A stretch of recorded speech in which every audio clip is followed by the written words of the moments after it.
एक बार की बात है। एक माँ ने अपनी छोटी बेटी की खोई हुई खुशियों को लौटाने के लिए उसकी प्यारी गुड़िया को फिर से जीवित करने की कोशिश की।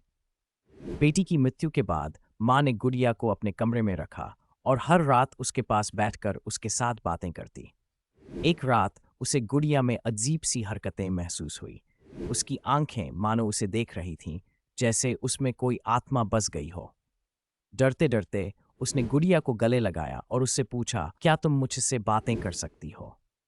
गुड़िया की आवाज में गूंज सुनाई दी, मैं तुम्हारी बेटी हूं। मां की आंखों में आंसू भर आए, लेकिन धीरे धीरे गुड़िया की बातें अजीब होने लगीं। उसने मां को बताया कि वह उसके साथ हमेशा रहना चाहती है, लेकिन इसके लिए उसे अंधेरी शक्तियों को बुलाना होगा। मां की बेचैनी बढ़ी, लेकिन प्यार ने उसे रोक लिया। वह गुड़िया की बातों में खो गई। एक रात गुड़िया ने मां को अपने पास बुलाया और कहा, अब मैं एक नई दुनिया में जा रही हूं। मां ने देखा कि गुड़िया की आंखें चमकने लगीं और अचानक एक काली परछाई कमरे में फैलने लगी। अगली सुबह मां को सिर्फ गुड़िया ही मिली, लेकिन उसकी बेटी कभी वापस नहीं आई। उस दिन से गुड़िया हर रात मां को अपने पास बुलाती रही, लेकिन मां की आत्मा अब हमेशा के लिए खो गई।